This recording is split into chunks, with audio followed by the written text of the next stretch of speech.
पवनको जुवानी आज सुन्नुहोस् मिरमिरेको कहानी छोटकरीमा। यो मुभीलाई डाइरेक्ट याम शेर्पाले गरेका छन् र मेन कास्टमा दाहाङ राय, प्रकाश सपुत, साइसा गौचन, सृजना निङ्गलेखु रहेका छन्।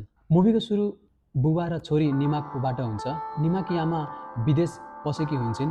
यही तीनजना बीच एउटा सिक्रेट लुकेको हुन्छ, जुन सिक्रेटलाई निमाको बुबाले निमाबाट लुकाएको हुन्छ र सकेसम्म उसले के खोजिरहेको हुन्छ भन्दा यो कुरा निमाले नजानोस् र यही सिक्रेट बीच र गाउँहरूको बीच यो मुभी चलिरहन्छ र अगाडि बढिरहन्छ। यो मुभी मिरमिरेलाई एकदमै राम्ररी बनाइएको छ। ब्याकग्राउन्ड म्युजिक भयो, एउटा लास्टमा गीत छ, यो दुईटैले गर्दा झन् मुभी साह्रै नै राम्रो बनेको छ र प्लस इमोसनल पनि बनेको छ। जुन तरिकाले एउटा बुबा र एउटा छोरीको रिलेसनसिप यसमा देखाएको छ एकदमै ब्युटिफुल छ, जसले गर्दा अडियन्सहरू कनेक्ट हुन सक्छ। यो सबै आधार राखेर म मुभीलाई 3.5 आउट अफ 5 रेट गर्न चाहन्छु र के रिक्वेस्ट गर्न चाहन्छु भन्दा यो मुभी गएर हलमा हेर्नुहोस्। Thank you.